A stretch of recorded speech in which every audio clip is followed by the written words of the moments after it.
Bienvenidos a Retos y Desafíos. Desde hace miles de años se han aprovechado las propiedades curativas de la enorme diversidad de plantas que nos provee la naturaleza. Una de las herencias más valiosas del conocimiento de la humanidad y por supuesto de la tradición de los pueblos es sin duda el uso de las plantas con efectos curativos. El conocimiento se transmite de generación en generación, aún en estos tiempos. Sin embargo, investigadores del Instituto Politécnico Nacional trabajan para darle un sustento científico al conocimiento tradicional en materia de herbolaria. Por lo pronto, evalúan la acción protectora de plantas medicinales utilizadas por la población para el tratamiento de úlceras gástricas. Acompáñenos a conocer más sobre el trabajo de estos investigadores.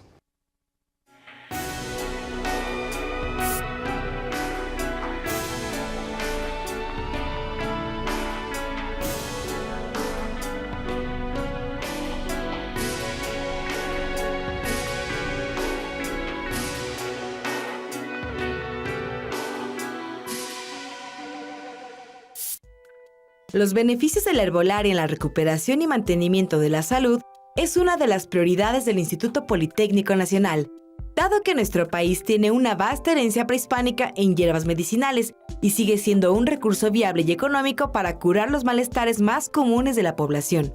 La comunidad politécnica estudia distintas especies vegetales para demostrar su utilidad en el tratamiento, cura y prevención de enfermedades. Esto permitirá no solo preservar el uso de plantas medicinales, sino comprobar los beneficios atribuidos por nuestros antepasados. Por ejemplo, se ha corroborado que la siempre viva es antiinflamatoria, que el té de guayaba contrarresta las diarreas y que el cuachalalate combate las úlceras digestivas y la gastritis. Por el contrario, existen otras plantas que no benefician a la salud como se había creído empíricamente. Tal es el caso del mozote blanco, que no reduce la concentración de azúcar en la sangre, porque sus propiedades no tienen efecto hipoglucemiante. Para hablar de este tema, hoy contamos con la presencia de la doctora en ciencias, María Elena Sánchez Mendoza. Bienvenida, doctora. Muchas gracias. Y también contamos con la presencia del doctor en ciencias, Jesús Arrieta Valencia. Él es titular de la Escuela de Medicina del Instituto Politécnico Nacional. Buenas tardes. Mucho gusto. Bueno, pues esto de la herbolaria es algo tradicional y ustedes están en la investigación de encontrarle propiedades más curativas y sobre todo protocolos que permitan el uso de manera popular. Mire, lo que nosotros hacemos es más que nada es estudiar plantas, pero darles un sustento científico al uso que le da la gente de manera empírica. ¿Sí? Por otro lado, también las estudiamos con la finalidad de poder encontrar algún principio activo que pudiera llevarse a la clínica. ¿Sí? Eso sería ser el segundo reto. Por otro lado, bueno, ¿por qué estudiar las plantas medicinales y darles un sustento científico? Porque de un tiempo para acá se hubo un descrédito hacia las plantas medicinales. Estamos hablando del caso de México, ¿no? ¿A qué se debe? Lo que pasa es que hay mucha gente que se ha aprovechado de eso. Lucra.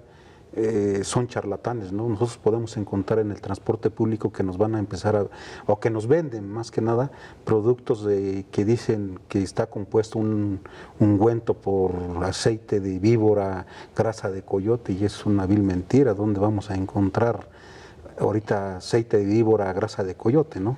Entonces de ahí viene pues el descrédito que se le ha dado hacia la medicina tradicional mexicana, y eso conllevó a que pues, los médicos no crean en eso. Doctora María Elena, ¿qué diversidad de plantas hay? Por decirnos una cifra, ¿más de 1000, 2000? Pues no podríamos hablar de una cifra exacta. En realidad existe infinidad de plantas que aún no se han estudiado farmacológicamente, por lo que es un campo todavía muy amplio para poderse explotar. Y aparte es importante, recordemos que la mayoría de los fármacos que actualmente se utilizan tienen un prototipo que se ha obtenido a través de la investigación de plantas medicinales. Por eso es ahí la importancia de retomar el estudio de las plantas medicinales para obtener activos que puedan ser utilizados, como decía el doctor, en un futuro pues en la clínica.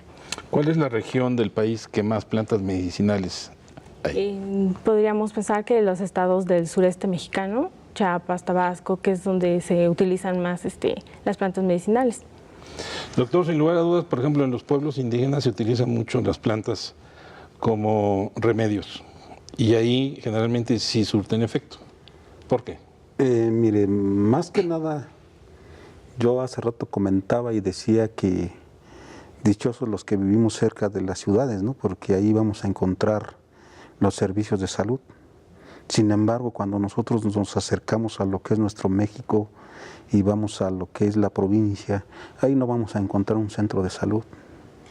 Ahí lo que vamos a encontrar y vamos a ir a un curandero.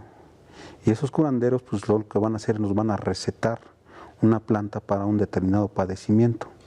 Sin embargo, aquí en la ciudad lo que espera es el tomarse un té o consumir una planta para tratar una enfermedad, quiere que el efecto sea inmediato. Y eso pues no es cierto.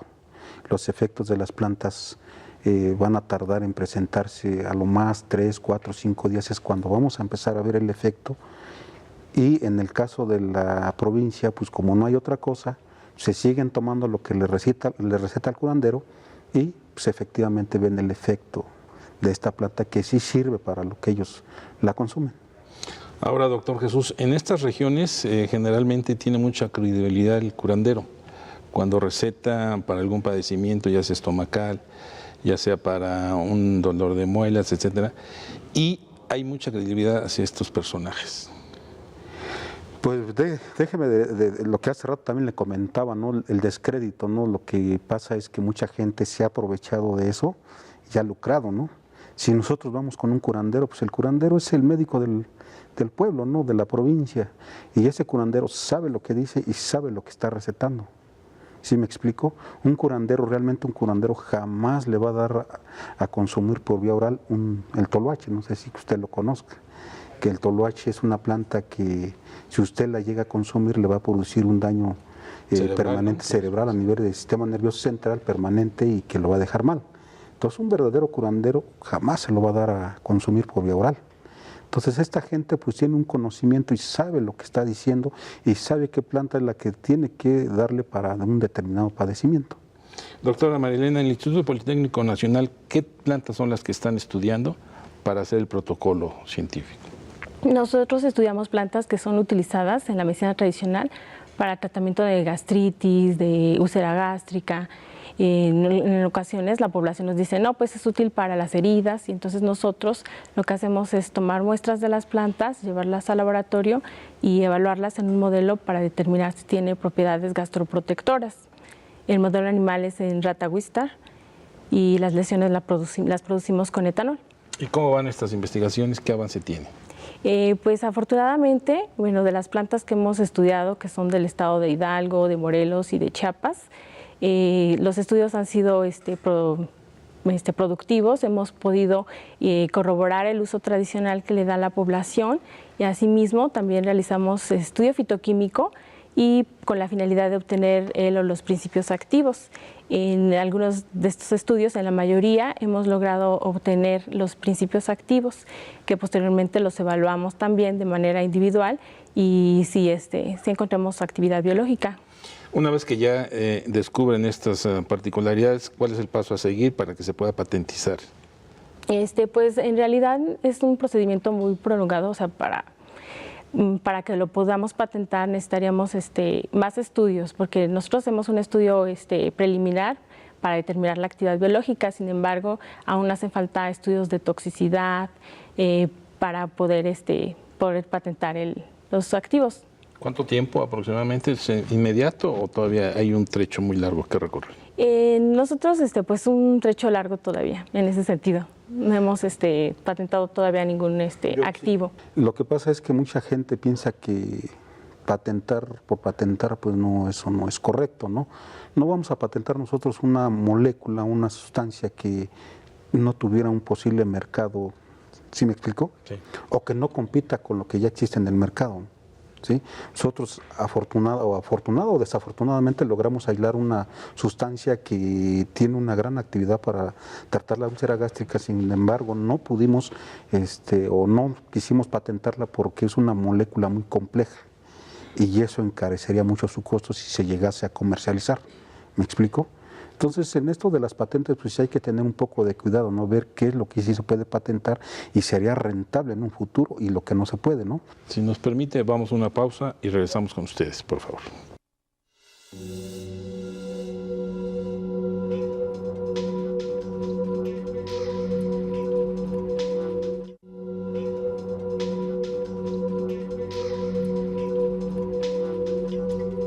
Uno de los padecimientos más frecuentes a lo largo de la historia de la humanidad, sin duda, ha sido el malestar estomacal, ocasionado por los alimentos que consumimos o la falta de algunos de ellos, para regular una buena digestión. En este punto, las hierbas han sido un remedio práctico y efectivo para eliminar los residuos que nos provocan cólicos y pesadez. Para esos casos es recomendable el diente de león, el anís verde y las semillas de linaza, ya que todas ellas contienen propiedades laxantes para promover la salud digestiva. Aunado a los malestares del estreñimiento y cólicos por la indigestión intestinal, se asocian otros padecimientos secundarios como el estrés y la ansiedad, así como presión de los órganos digestivos. Estos males se pueden tratar con pasiflora, que alivia el estreñimiento, disminuye la ansiedad, relaja los músculos de la pared intestinal y libera las toxinas. Lo anterior es ejemplo de que el conocimiento de la herbolaria para beneficio de la salud es amplio y forma parte de nuestra memoria colectiva. Regresamos. ¿Quién no ha utilizado algún remedio casero para alguna enfermedad? Y esto es muy común, sobre todo estos conocimientos se pasan de generación en generación. Doctor, sin lugar a dudas, los ancestros nos dejaron una gran herencia en el conocimiento de las plantas. Instituciones como el IMSS utilizan inclusive parte de la medicina herbolaria. Efectivamente, tienen un centro de investigación ahí en Xochitepec, Morelos, que uno de los grandes investigadores que se encuentran ahí es el doctor Jaime Totorielo, que es el único que yo tengo conocimiento que sí ha llevado plantas a la clínica, ¿sí? Pero no están en el cuadro básico, desafortunadamente. Desafortunadamente no, y aquí es donde entramos en una controversia, ¿no? Que yo comento, ¿cómo es posible que países de primer mundo, como por ejemplo Alemania, Hong Kong, China, que son países de primer mundo, sí hacen uso de su medicina tradicional y se recetan en los hospitales y aquí en México no? Esto le comento porque, mire, lo que usted a su pregunta que me hizo, de que nos dejaron una gran cultura, ¿no? Sí, efectivamente nosotros existen registros de la herencia que nos dejaron nuestros ancestros y está el caso típico que hemos mencionado, el Códice Badiano, ¿no? Que fue un levantamiento que se hizo de cómo se curaban nuestros antepasados cuando la época de la colonia, ¿no? Doctora María Elena, ¿cuáles son las plantas más utilizadas por la población para curar alguna enfermedad? Pues tenemos varias, la población recomienda, dependiendo del padecimiento, generalmente para dolores es lo más común. ¿Estas cuáles son? La manzanilla, la ruda. Hay una mucho que se comercializa como diente de león. Ah, sí. ¿Y esa para qué es? La verdad no sé. ¿Tú sabes? Doctor, ¿usted sabe? El diente de león, sí, creo, si mal no recuerdo, sí, también creo que es para tratar dolores, ¿no? Y como antiinflamatorio, ¿no? Y bueno, aquí respecto a esa pregunta, pues va a depender de la región donde usted vaya, le van a dar la utilidad terapéutica. Por ejemplo, en el sur del país, por ejemplo, en el sureste del país, le voy a hablar, por ejemplo, de una planta, ¿no? Por ejemplo, vamos a hablar del cuachalalate. El cuachalalate generalmente en el sur lo dan precisamente para tratar las úlceras gástricas. Sin embargo, si ya nos vamos a los estados del norte, ahí no le dan tanto esa aplicación, sino la utilizan, por ejemplo, para cerrar heridas de la piel. Entonces ahí va a depender de la región donde vayamos a estudiar la planta, le van a atribuir una determinada actividad terapéutica. Ahora, en zonas tropicales también hay plantas específicas para curas de determinados padecimientos. Pues sí, si vamos a hablar de las zonas tropicales, por ejemplo, ahí, por ejemplo, si vamos a hablar del estado de Chiapas o la región del sureste, es una gran diversidad y además uno de los mayores padecimientos que sufren ahí son enfermedades parasitarias, ¿no? Entonces hay plantas que les recomiendan mucho para tratar ese tipo de padecimientos. Doctora María Elena, ¿la investigación en herbolaria en México está a la par de otros países o nosotros apenas iniciamos esto? Pues en realidad, en cuanto a la investigación, pues vamos un poco más lentos que en otros países, ya que en otros países se comercializan ya incluso fitomedicamentos y en nuestro país el desarrollo de estos está muy poco desarrollado todavía. ¿Qué falta? ¿Presupuesto, personal, científicos? ¿Qué es lo que ocurre? Pues en realidad pues es un conjunto de muchos factores, ya que es necesario más investigación para poder llevar a cabo una formulación de una planta medicinal, ¿no? Porque métodos analíticos que permitan cuantificar o estandarizar las variaciones que puede tener, ¿no? Porque no es lo mismo que trabajemos una planta de Chiapas que una planta de Veracruz. Las condiciones del clima, el suelo, la época de colecta pueden influir en la presencia de los metabolitos activos, y por ello es necesario estas metodologías, ¿no? Para que permitan estandarizar el producto y asegurar que tenga eficacia en determinado momento estos productos que salen al mercado. Incluso hay que estudiarlas en su hábitat. Y actualmente no se hace. Pues muy poco, ¿no? En realidad. ¿Qué otras instituciones públicas están estudiando la herbolaria? Podemos mencionar Chapingo. La Universidad Nacional. En el mismo Politécnico, también en la Escuela de Homeopatía, en Ciencias Biológicas, en la Universidad Nacional Autónoma de México, en Morelos, como ya hemos mencionado. A ver, aquí respecto a esto, pues sí, mire, a partir de que nuevamente se han retomado los estudios de las plantas medicinales, sí ha habido un boom en general en el estudio de las plantas medicinales, ¿no? Ya vemos que que se está estudiando en la mayoría de las universidades, pero las que llevan la punta en este tipo de estudios pues, es Politécnico, la UNAM y la UAM. Son las tres universidades que llevan la punta. Las universidades del interior de la República sí ya también empezaron a estudiarlas. Ahora, respecto a ahondando a lo que dice la doctora y lo que decía usted, sí, efectivamente hace falta más presupuesto para poder llevar a estos estudios. Y además algo que yo considero que debe de hacerse conciencia es de que se abran los médicos que realmente crean en esto y nos permitan a nosotros llevar a la clínica plantas, ¿no? Esto... Si nos permite, vamos a una pausa y regresamos con ustedes, por favor.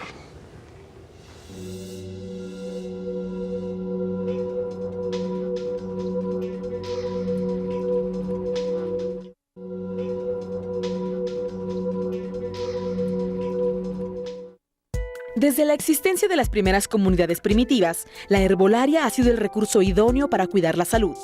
Generación tras generación, se le ha agregado una cosmovisión peculiar, herencia del mundo prehispánico. Antiguamente, las enfermedades eran concebidas como un desequilibrio en el cuerpo, proveniente de las acciones de los dioses y de los elementos de la naturaleza, la tierra, el viento, el agua y el fuego. Era entonces que la medicina herbolaria se ocupaba de recuperar ese equilibrio perdido y curar sus enfermedades. Estas plantas se utilizaron de diferentes maneras, como ungüentos, pócimas, brebajes, tinturas y maceraciones, entre muchas otras formas. Quienes se dedicaban a cuidar la salud de los pueblos prehispánicos contaban con una medicina herbolaria muy organizada y dominaban diversas especialidades. Se hacían llamar parteros, hueseros, curanderos y yerberos. Doctor, aquí cerca de las instalaciones de la Dirección General de Televisión Educativa hay un mercado muy tradicional de plantas medicinales. ¿Ustedes han intervenido, han supervisado la comercialización de estos? Porque ahí empieza también parte de lo que usted mencionaba de los charlatanes. Pues no hemos intervenido directamente, pero mire, el mercado más viejo que existe aquí en México de venta de plantas medicinales es el mercado de Sonora. Y ahí hay que tener mucho cuidado porque le venden una cosa fría, exactamente, ¿no? Entonces, pero aquí más que nada la regulación tendría que hacerse por medio de la Secretaría de Salud. Pero ustedes deberían intervenir para advertir de la situación. Vuelvo a insistir lo que hace rato le decía, el primer reto que nosotros tenemos y que parece que ya se está rompiendo es que los médicos nos permitan hacer evaluaciones ya en la clínica, ¿no? Para demostrarles que efectivamente lo que usa la gente sirve, ¿no? Y que no sea nada más meros, ¿cómo se pudiera llamar? Creencias, ¿no?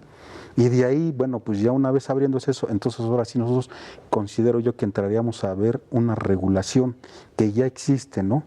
Sí existe a nivel de la Secretaría de Salud, COFEPRIS, que regula ya lo que es un fitomedicamento y lo que es un remedio herbolario, pero la venta nadie la controla. Sobre todo en lugares públicos como es el metro, como es los mercados, vemos a muchos comerciantes que tienden su puesto y hay una gran variedad de plantas y hasta reparten incluso literatura y es muy peligroso para la población. Sí, desde luego, por ejemplo, hemos estudiado una planta que se llama chicalote y las hojas son amarillas. Entonces muchas veces nos encontramos con que venden las hojas, las florecitas, perdón, serían, sí, las amarillas y lo dan, por ejemplo, con la flor de la tuna, que también son los pétalos amarillos. Entonces, pues ahí se presta en determinado momento, pues riesgo, ¿no? Si te dan una planta por otra que no es. Y además también debe haber plantas tóxicas, sí, efectivamente, como los hongos, ¿no? Sí, efectivamente, pero mire, un caso muy sonado que se dio fue que hace algunos años recomendaban el hueso de fraile para bajar de peso a las mujeres. Y ahí viene el clásico ejemplo, le digo por qué, porque el hueso de fraile tiene sustancias que son cardiotónicas y pueden llevar a la muerte a la persona, ¿no? Entonces hay que tener cuidado con lo que se consume y con lo que vende, ¿no? Entonces por eso la importancia de que se regule tanto la comercialización de este tipo de productos, ¿no?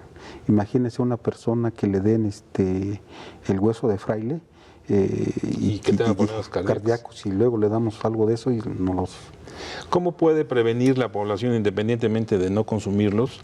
Si ya lo tiene a la mano, ¿qué puede hacer? ¿Hablar por teléfono a alguna institución, al Politécnico Nacional, preguntar si es una planta que no le puede hacer daño? Es que aquí ese problema es muy complejo, le vuelvo a... A lo mejor es no consumir. No consumirlo, ¿no? O realmente estar seguro, le vuelvo a decir, realmente cuando se lo receta un curandero, que es un curandero, es seguro lo que le está dando, no cualquier charlatán de por acá. Sí, efectivamente va a los mercados y encuentra una venta indiscriminada, una variedad de productos que no tienen ningún, ¿cómo se pudiera decir? Control sobre la venta de este tipo de productos. Y hay plantas tóxicas que, pues, podrían causar un daño. Mire, yo ahorita, exactamente, mire, nosotros ahorita en la escuela nos platicaba una persona que ella supo del caso de que llegaron a fallecer personas por consumo de plantas medicinales que se las daban para bajar de peso. Y esto pues creo que no se vale en los comerciales, pero es de una empresa que comercializa mucho este tipo de productos y que según sus productos están regulados por COFEPRIS. Este es otro problema, doctora Marilena, porque muchos comercializadores y fabricantes de este tipo de medicamentos, entre comillas, dicen que son productos naturistas o son productos naturales y que no hacen daño, cosa que no es real. Sí, de hecho, sí es un error, ¿no? Que la población confunda el hecho de que los productos digan, o la propaganda diga, producto 100% natural, ya que sí, la natural. gente dice, no me hace daño. Ajá, exacto. Y pero no es real. Sí, exacto, no es lo mismo natural a que sea seguro, que sea efectivo, ¿no? Que sea eficaz, que no vaya a tener interacciones, ¿no? Porque igual y la gente, pues lo usa concomitantemente con los medicamentos alopáticos, y ¿qué sucede? Puede haber interacciones farmacológicas entre las plantas medicinales y los medicamentos que está consumiendo. Yo nomás para sí, acabar doctor. Rápidamente, mire, mucha gente lo que dice la doctora dice que es natural y no hace nada. Entonces vamos a consumir marihuana, vamos a consumir cocaína, que son productos de origen natural, ¿no? Si es que no hace nada. ¿Cuándo habrá un catálogo de productos medicinales? Yo le comentaba que en este caso hay que ser muy cuidadosos en sacar un catálogo, que sería lo ideal. El problema es de aquí que si se llegase a sacar un catálogo de productos naturales, se corre el riesgo de que se haya un plagio pues, de este tipo de información, ¿no? Que vengan personas del extranjero y se lleven todo ese conocimiento y ellos sean los que aprovechen este conocimiento que nos han legado nuestros antepasados. Bueno, pues muchas gracias, doctora Marilena, por estar con nosotros. Muy amable. Muchas gracias. Bienvenida nuevamente. Gracias. Doctor Jesús, muchas gracias por estar con nosotros y sobre todo por compartir estos conocimientos. Muchísimas gracias. La herbolaria ha sido parte importante de nuestra existencia. Es un cúmulo de conocimientos empíricos que se han preservado por siglos. El reto hoy es descubrir nuevas propiedades y nuevos usos curativos, pero sobre todo pugnar por un protocolo de investigación científica que avale su uso y evite que se le atribuyan propiedades medicinales que no le corresponden.